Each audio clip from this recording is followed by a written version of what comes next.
तो hello and welcome दोस्तों, मेरा नाम है राहुल और आप देख रहे हैं कैपिटल बॉन्डिंग। आज इस वीडियो के अंदर में हम एक नए आईपीओ के बारे में डिस्कस करेंगे। जैसा कि आप जानते हैं, आज एक नया आईपीओ ओपन हुआ है जिसका नाम है मेट्रो ब्रांड्स। हमेशा की तरह हमें इसे कुछ पार्ट्स के अंदर में डिस्कस करना है। सबसे पहले हमेशा की तरह कंपनी की हम बायोग्राफी को स्टडी करेंगे कि कंपनी का रजिस्ट्रेशन कब हुआ, कंपनी क्या काम करती है वगैरह। फिर हम लोग स्टडी करेंगे इसके फाइनेंशियल स्टेटमेंट्स के बारे में कि कंपनी कितना रेवेन्यू या प्रॉफिट्स लॉसेस क्रिएट करती है। इसके बाद में हम डिस्कस करेंगे कंपनी के फाइनेंशियल रेशियोज के बारे में कि कंपनी का EPS, return on net worth, company का प्राइस टू अर्निंग किस टाइप का है। इसके अलावा हम पीयर कॉम्पिटिटर्स को देखेंगे कि मेट्रो ब्रांड्स के कंपेयर में अभी जो पीयर कॉम्पिटिटर्स ट्रेड कर रहे हैं उनके मुकाबले ये कंपनी किस भाव पर आईपीओ ला रही है, सस्ता या महंगा। फिर हमेशा की तरह हम अपने फाइनल आईपीओ के डिटेल्स की बात करेंगे कि कंपनी का ये आईपीओ कब ओपन होगा, कब क्लोज होगा वगैरह।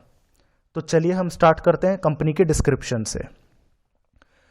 कंपनी इनकॉर्पोरेट हुई थी 1955 में और अब तक इंडिया की लार्जेस्ट फुटवेयर कंपनी ये बनने वाली है। सबसे बड़ी बात कि कंपनी इस वक्त एक वन स्टॉप सॉल्यूशन के थीम पर वर्क करती है, जिसमें कंपनी का कहना है कि कंपनी फैमिली के सभी मेंबर्स के लिए, चाहे मैन, वीमेन, किड्स या यूनिसेक्स हो, उनके लिए हर ओकेशन पर काम आने वाले फॉर्मल, इनफॉर्मल फुटवेयर्स अवेलेबल करवाती है।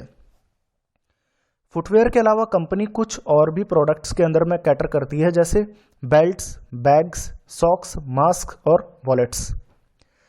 कंपनी इन सभी प्रोडक्ट्स को अपने ब्रांड्स के नाम पर सेल करती है। इन ब्रांड्स में कुछ बड़े नाम हैं, जैसे मेट्रो, मोची, वॉकअवे, द विंची और जे फॉन्टिनी। इसके अलावा कुछ थर्ड पार्टी ब्रांड्स भी हैं, जैसे क्रॉक्स, स्केचर्स, क्लार्क्स, फ्लोरशिम और फिटफ्लॉप। कंपनी 598 स्टोर्स के अंदर में अपने रिटेल का कारोबार ऑपरेट करती है, जो कि 136 सिटीज में 30 स्टेट्स और यूनियन टेरिटरीज के अंदर में स्प्रेड आउट है। कंपनी में एक बड़े इन्वेस्टर का नाम हाईलाइट किया जा रहा है, जिसका नाम है राकेश झुंझुनवाला। और स्टार हेल्थ के अंदर में भी हमने इन्हीं इन्वेस्टर का नाम ऑब्जर्व किया था, जो स्पेसिफिकली कंपनी ने हाईलाइट किया है। अगर हम कंपनी की कुछ स्ट्रेंथ की बात करें तो सबसे पहले इंडिया की सबसे लार्जेस्ट फुटवेयर रिटेलर्स के अंदर में इस कंपनी का नाम है। दूसरा, कंपनी के कई ब्रांड्स को ये कंपनी यूज करती है, कई सारे प्रोडक्ट्स को उन ब्रांड्स के थ्रू सेल आउट करती है। तीसरा, एसेट लाइट मॉडल है। जिन प्रोडक्ट्स के साथ कैटर करती है वो एक एसेट लाइट मॉडल में गिने जाते हैं। चौथा, मल्टीपल फॉर्मेट्स के अंदर में काम करती है कंपनी, जो कि हाईली डाइवर्सिफाइड है। पांचवा, national and international third party brands के लिए कंपनी फर्स्ट चॉइस बन चुकी है। छठा, जो कॉम्पिटिटिव स्ट्रेंथ है वो है स्ट्रॉन्ग बैकग्राउंड के साथ, जो कि कंपनी के प्रमोटर्स जिसके साथ आ रहे हैं, क्योंकि कंपनी 1955 से बिजनेस करती आ रही है, तो कंपनी के प्रमोटर्स को काफ़ी ज़्यादा लंबा एक्सपीरियंस रहा है। इसके अलावा कंपनी का जो ट्रैक रिकॉर्ड है अभी तक बहुत बेहतरीन रहा है, क्योंकि कंपनी कंटिन्यूसली प्रॉफिट्स क्रिएट कर रही है। जब कोरोना पीरियड के अंदर में आधे से ज़्यादा कंपनियां दिवालिया हो गई थी या फिर लॉसेस के अंदर में चली गई थी, उस दौरान में भी कंपनी ने प्रॉफिट्स ही अपने शो ऑन किए। अगर हम कंपनी के प्रमोटर्स की बात करें तो कंपनी के प्रमोटर्स, जैसा कि आप स्क्रीन पे देख सकते हैं, रफ़ीक मलिक, फराह मलिक, अलीशा रफ़ीक मलिक और इनका जो फैमिली ट्रस्ट है। इसके अलावा अजीज़ा मलिक और फैमिली ट्रस्ट है। अब हम बात करेंगे हमारे कंपनी के कुछ फाइनेंशियल स्टेटमेंट्स के बारे में। कंपनी ने क्या एसेट्स जनरेट करे, क्या रेवेन्यूज क्रिएट करे और कंपनी प्रॉफिट्स या लॉसेस कैसे काम कर रही है। तो जैसा आप देख सकते हैं इस टेबल के अंदर में कि 31 मार्च 19 में कंपनी के पास में 1321 करोड़ के एसेट्स थे, तकरीबन 1236 करोड़ के सेल्स फिगर के साथ में, और इसमें कंपनी ने 150 रुपये का प्रॉफिट क्रिएट किया था। 31 मार्च 2020 को कंपनी ने 1617 करोड़ के एसेट्स के साथ 1311 करोड़ रुपए का सेल्स जनरेट करा था, जिसमें कंपनी ने 160 करोड़ रुपए का मुनाफा क्रिएट किया था। 31 मार्च 2021 के अंदर में कंपनी ने 1659 करोड़ रुपए के टोटल एसेट्स के साथ 878 करोड़ रुपए की सेल्स के साथ में 65 करोड़ रुपए का प्रॉफिट क्रिएट किया था। 30 सितंबर 2021 के अंदर में कंपनी ने 1739 करोड़ रुपए के टोटल एसेट्स के साथ 489 करोड़ रुपए की सेल्स फिगर के होते 43 करोड़ रुपए का मुनाफा क्रिएट किया था। अब हम बात करते हैं कंपनी के कुछ फाइनेंशियल रेशियोज के बारे में। कंपनी का जो अर्निंग पर शेयर है वो है 4.19। कंपनी का रिटर्न ऑन नेटवर्थ है 14.38%। Company price to book value है अप्रॉक्सीमेटली 15.58 है। कंपनी की प्राइस टू अर्निंग अप्रॉक्सीमेटली 157.23 है। अब हम बात करते हैं हमारे कंपनी के पीयर कॉम्पिटिटर्स के बारे में। अगर हम ऑब्जर्व करें तो कंपनी के जो पीयर कॉम्पिटिटर्स हैं, स्पेसिफिकली इनके अंदर में सेकेंडरी मार्केट में जो लिस्टेड नाम है उनमें आता है बाटा का, जो करीबन 113 के पीई पे ट्रेड कर रही है। रिलैक्सो फुटवेयर जो कि 106.77 के वैल्यूशंस पर ट्रेड कर रही है। इसके अलावा मेट्रो बैंड्स जो कि 157 पर अभी प्राइस टू अर्निंग लेकर के आ रहा है। तो अगर हम बाटा और रिलैक्सो के कंपैरिजन में अपने मेट्रो ब्रांड्स को कंपेयर करें तो कंपनी काफ़ी ज़्यादा महंगे प्राइस टू अर्निंग्स पर इस वक्त अपना शेयर लेकर के आ रही है, जो कि हम ये मान सकते हैं कि कंपनी ने रिटेलर्स के लिए कोई मार्जिन छोड़ा नहीं है। अगर हम बात करें कंपनी के कुछ आईपीओ डिटेल्स के अंदर में टाइम टेबल की, तो कंपनी का जो आईपीओ ओपन हो रहा है वो 10 दिसंबर को ओपन होगा। आईपीओ क्लोज होगा 14 दिसंबर को। अलॉटमेंट अगर मिल जाता है तो 17 दिसंबर को मिलेगा। अगर अलॉटमेंट नहीं मिलता है तो रिफंड इनिशिएट होगा 20 दिसंबर को।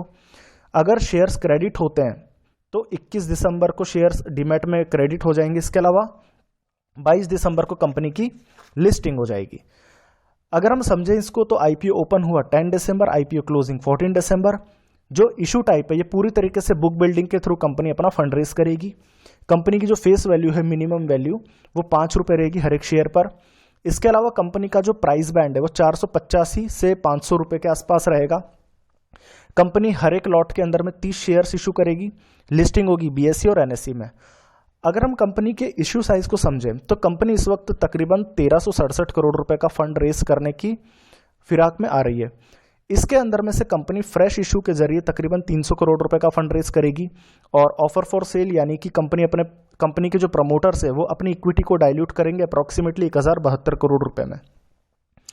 अब हम बात करें तो हमेशा की तरह हम जैसा जानते हैं कि किस तरीके का रिजर्व पोर्शन हमें आईपीओ के अंदर मिलता है। क्वालिफाइड इंस्टीट्यूशनल बायर्स को 50% का पोर्शन, रिटेलर्स के पास में 35% रिजर्व है। इसके अलावा एचएनआईज के पास में 15% रिजर्व है। अब फाइनली हम ये डिस्कस करेंगे कि कंपनी के प्रॉस क्या है और कंपनी के कॉन्स क्या है। सबसे पहला इस आईपीओ के अंदर में जो अच्छी बात है वो ये है कि कंपनी इस वक्त देश के सबसे बड़े ब्रांड्स को होल्ड करती है, जिनके अंदर में नाम आता है मोची का, क्रॉक्स का और स्केचर्स का।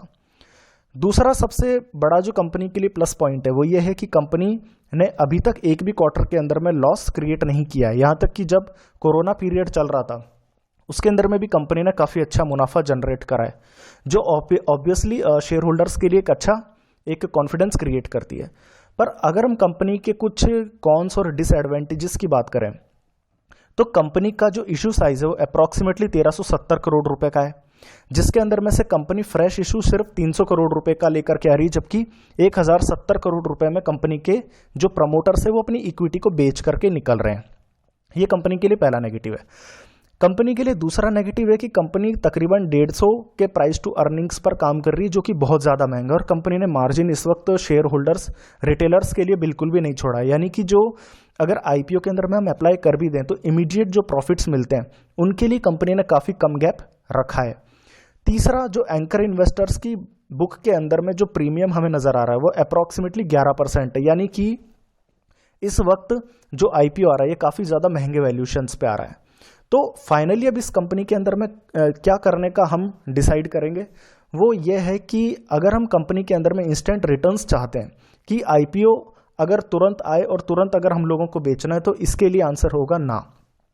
कंपनी के इस वक्त जो वैल्यूएशन है वो काफ़ी ज़्यादा महंगे हैं, जो हमारे लिए ठीक नहीं है। कंपनी ने बहुत कम मार्जिन यहाँ पर छोड़ा है। कंपनी बहुत ज़्यादा महंगे वैल्यूएशंस पर अपना पब्लिक इशू लेकर के आ रही है। पर अगर हमें लॉन्ग टर्म के बेसिस पर अगर खरीदना है तो सेकेंडरी मार्केट में लिस्टिंग के बाद हम इसे लॉन्ग टर्म के लिए खरीदेंगे। तो एटलीस्ट आईपीओ के लिए तो हम इसमें अप्लाई नहीं करेंगे, पर आईपीओ आ जाने के बाद हम इसमें इन्वेस्टमेंट लॉन्ग टर्म पीरियड के लिए ज़रूर करेंगे। तो ये थी मेरी आज की राय। अगले स्टॉक पर, अगले आईपीओ जो भी हमारे आने वाले होंगे हम उन पर डिस्कस करेंगे नेक्स्ट टाइम। धन्यवाद।